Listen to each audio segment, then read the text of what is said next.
오늘 본문의 말씀을 보면 우리들이 너무나 잘 아는 말씀의 본문입니다. 이스라엘 예수님께서 가시는데 10사람의 한센병 환자들이 나왔다는 것입니다. 이 병에 걸리는 순간부터 자기 혼자 삶을 살아가야 되는, 쉽게 이야기하면 살아있는 것 같으나 죽은 자로 살아가야 되는 병이 한센병이라고 하는 병이었다는 것입니다.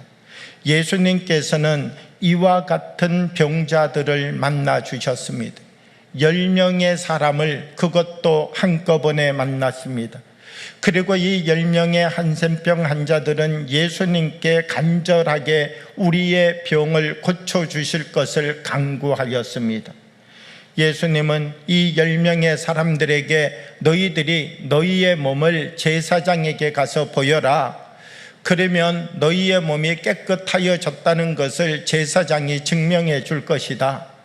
그 이야기를 듣고 10명의 사람들은 제사장을 향하여 달려갔습니다. 뛰어가다가 보니까 자기의 몸의 병이 고침받았다는 사실을 알게 되었습니다. 이까지는 10명의 사람들의 행동이 다 똑같았습니다. 그런데 자기의 몸에서 병이 나았다는 사실을 깨닫고 난 다음부터 이 10명의 사람들은 두 부류로 나누어지게 됩니다. 계속해서 제사장을 향하여 달려가는 9명의 사람과 그 자리에 멈춰서서 정말 나의 몸이 깨끗이 나았구나, 나를 고쳐주신 예수님께 감사하러 가야지. 그리고 제사장을 향하여 달려가는 9명의 사람과 가던 길을 돌려서 다시 예수님께로 돌아오고 있는 한 사람, 이 두 부류의 사람들이 있음을 이야기하고 있다는 것입니다. 그러면서 이방인인 사마리아 사람 예수님 앞에 와서 이야기합니다. 예수님, 내가 나았습니다. 정말 나았습니다. 제사장에게 몸을 보이기 위하여서 달려가다가 보니까 어느 순간 나았는지 모르는데 내 몸이 깨끗하여졌습니다. 예수님 정말 감사합니다. 이 사람, 예수님 앞에 수많은 사람들이 모여 있지만 거기에 와서 목청껏 소리 질려서 예수님께 감사의 고백을 하였습니다. 오늘 성경의 말씀을 보면 예수님께서는 예수님께 찾아온 사마리아 사람 한 사람만 축복해 주시는 모습을 또다시 보게 된다는 것이죠. 감사를 표현하는 삶을 사는 사람에게 너 영혼이 구원을 얻었노라고, 육체의 질병뿐만 아니라 그의 영혼을 구원받는 은혜의 열매를 그의 삶을 통하여 맺게 하여 주셨다라고 하는 것입니다.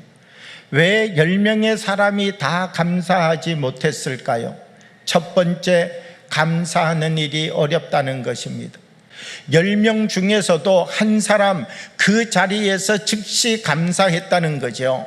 그러면 나머지 9명의 사람들 어떤 마음이었을까요? 다 나았는데 먼저 제사장에게 보이고 그리고 난 다음 돌아와서 감사해야지. 제사장에게 먼저 보이고 난 다음 내 몸이 깨끗하였다는 증명을 받고 난 다음 그때 와서 감사해야지. 만약 이들이 늦게라도 돌아와서 9명 감사했다면 성경은 더 과거에 쓰여졌는데 어떻게 기록했을까요? 사마리아 사람 한 사람이 감사를 하고 예수님이 그를 축복해 준 다음 나머지 9명도 와서 감사하였더라, 이렇게 기록하지 않았을까요? 그런데 이 9명에 대한 기록이 왜 없다는 겁니까? 감사하러 결국 그들은 되돌아오지 않았다는 이야기인 것이죠. 우리가 감사가 쉬워 보이지만 감사하는 삶을 살아가는 것이 결코 쉬운 일이 아니라는 것입니다. 우리는 감사 속에 있는 힘을 바로 알아야 됩니다. 하나님이 왜 자꾸 우리에게 감사하라고 하는가? 그 감사 안에는 힘이 들어있기 때문이죠. 우리가 감사하게 되면 하나님께서 감사 속에 넣어두신 그 힘이 우리 속에 나타나는 것이죠. 우리가 감사하며 기도하다 보니 하나님이 우리에게 주시는 은혜를 깨닫게 됩니다. 감사하다 보니 이웃과의 관계도 좋아지게 됩니다. 감사하다 보니 나의 삶의 변화가 나타납니다. 감사하다 보니까 나의 삶의 의미와 가치가 달라지는 것을 경험하게 됩니다. 감사 속에 들어있는 힘을 우리는 얼마나 사용하며 삶을 살아가고 있는가? 정말 나는 감사를 나의 힘으로 삼고 감사 속에 주신 하나님의 복을 누리는 삶을 살고 있는가? 다시 우리의 모습을 점검해 볼 필요가 있다는 것입니다. 우리가 오늘 두 번째 본문에서 감사해야 될 이유는 하나님께서 우리에게 또한 감사를 원하고 계시기 때문이다라고 하는 것입니다. 누가복음 17장 17절과 18절의 말씀을 보면요, 예수께서 대답하여 이르시되 10사람이 다 깨끗함을 받지 아니하였느냐? 그 9은 어디에 있느냐? 이 이방인 외에는 하나님께 영광을 돌리러 돌아온 자가 없느냐 하시고 10명의 사람을 고쳐주셨는데 10명의 사람을 고쳐주시고 난 다음 놀라셨다는 거예요. 왜 놀라셨는가? 유대인들은 당연히 감사하러 올 줄 알았는데 병을 고침받고 그것도 이 병에 걸리면 사는 것 같으나 죽은 것처럼 살아야 되는 이 절망스러운 병에서 고쳐주셨음에도 불구하고 당연히 와서 감사할 줄 알았는데 감사하지 않는 모습을 보고 놀랐다는 거예요. 그러니까 이 9명 감사할 줄 알았는데 감사하지 아니했으니까 그들을 보고 예수님 놀랐죠. 그리고 또 한 사람, 사마리아 사람, 이 사마리아 사람은 고쳐줘도 감사할 줄 모르는 사람이었는데 이 사람은 고쳐줘도 나는 사마리아 사람인데 다시 거기에 가서 뭐하나, 그리고 안 돌아올 사람인 줄 알았는데 안 돌아올 사람이 돌아와서 감사하는 것을 보고 놀랐다는 거예요. 우리는 삶을 살아가면서 내가 가지고 있는 나의 삶의 자리에서 긍정적인 것으로 예수님을 놀라게 하는 사람인지 부정적인 것으로 예수님을 놀라게 하고 있는 사람인지, 우리는 예수님 앞에 칭찬받는 믿음의 자리로 나가는 사람인지, 그러지 아니하면 예수님이 찾고 찾아도 예수님이 찾을 수 없는 자리를 향하여 가고 있는 사람인지 다시 우리의 모습을 되돌아볼 수 있는 믿음의 점검표가 필요하다는 것입니다.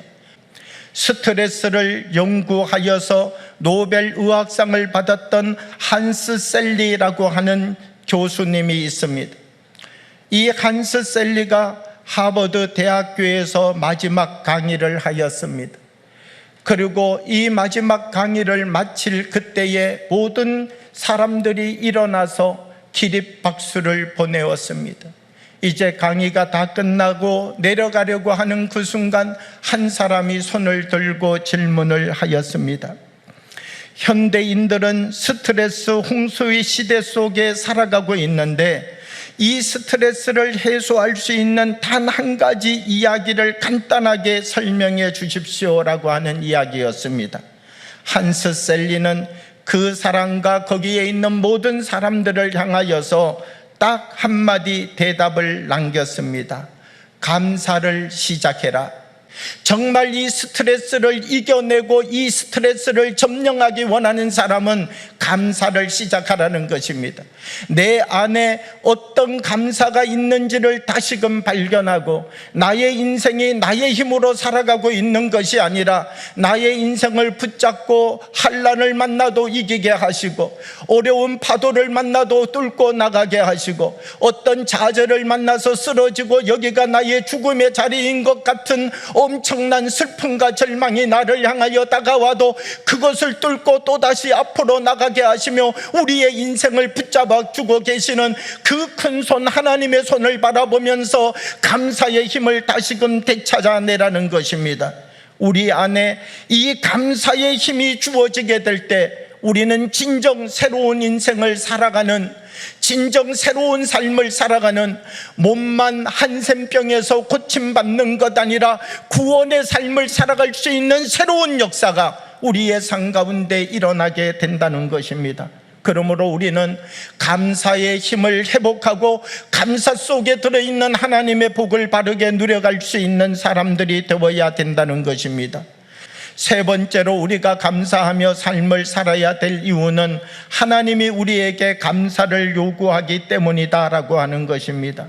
예수님은 어떤 믿음의 사람을 칭찬하고 계시는가라고 하면 감사합니다의 믿음을 갖는 사람을 칭찬하기 원한다는 것이죠. 우리가 예수님을 믿으면요, 우리가 예수님을 믿는 모든 사람에게는 첫 번째 어떤 믿음이 생기는가? 주시옵소서의 믿음이 생깁니다. 그런데 오늘 본문을 보게 되면 주시옵소서의 믿음에 머무르는 것이 아니라 주시옵소서의 믿음에서 감사합니다의 믿음으로 더 성장해가는 사람이 되어야 된다는 것입니다. 우리는 주시옵소서의 믿음에서 감사합니다의 믿음으로 더 성장하여 나가서 하나님이 우리에게 말씀하시고 들려주시는 더 깊은 음성을 바르게 들어갈 수 있는 사람이 되어야 된다는 것입니다. 우리 한 사람 한 사람 우리들로부터 하나님이 우리에게 주시는 거룩한 삶의 역사를 다시금 만들어갈 수 있는 믿음의 사람들이 되어야 된다는 것입니다. 사랑하는 여러분, 우리가 삶을 살아가면서 내 안에 있는 말씀이, 내 안에 주신 하나님의 믿음이 우리 한 사람의 한 사람 삶을 세상의 사람과 똑같은 삶으로 살아가게 하는 것 아니라 세상에 어떤 것이 우리에게 찾아온다 할지라도, 세상에 어떤 것들이 우리를 삼키러 온다 할지라도 그것이 우리의 몸 안에 들어갔다 나올 때는 감사로 나올 수 있는, 우리의 몸 안에 들어갔다 우리의 몸 바깥으로 나올 때는 다시 기쁨과 하나님이 우리에게 주시는 은혜의 고백으로 간증할 수 있는 거룩한 역사를 이루어가는 삶이 우리의 삶을 통하여서 시작될 수 있기를 원합니다. 감사의 말은 부부의 관계를 고칩니다. 감사의 말은 공동체의 삶을 살립니다. 감사의 말은 아버지와 자녀들의 삶의 관계를 바꾸어 놓습니다. 우리가 이 세상을 살아가면서 하나님이 주시는 복의 땅을 왜 저주와 같은 땅으로 만들며 살아가고 있습니까? 감사의 말을 잃어버렸기 때문이라고 말하고 있습니다. 오늘 우리의 말에서 다시 감사의 말이 시작될 때 이것이 하나님의 언어가 되어지고, 감사의 말이 다시 시작되어지기 시작할 때 이것이 무너진 관계를 다시 세우고 하나님이 주시는 새 소망의 힘을 우리에게 담아서 주님이 우리에게 주시는 새로운 인생의 삶을 살아갈 수 있는 거룩한 기름 부으심의 은혜가 우리의 삶에 다시 임하게 될 줄 믿습니다.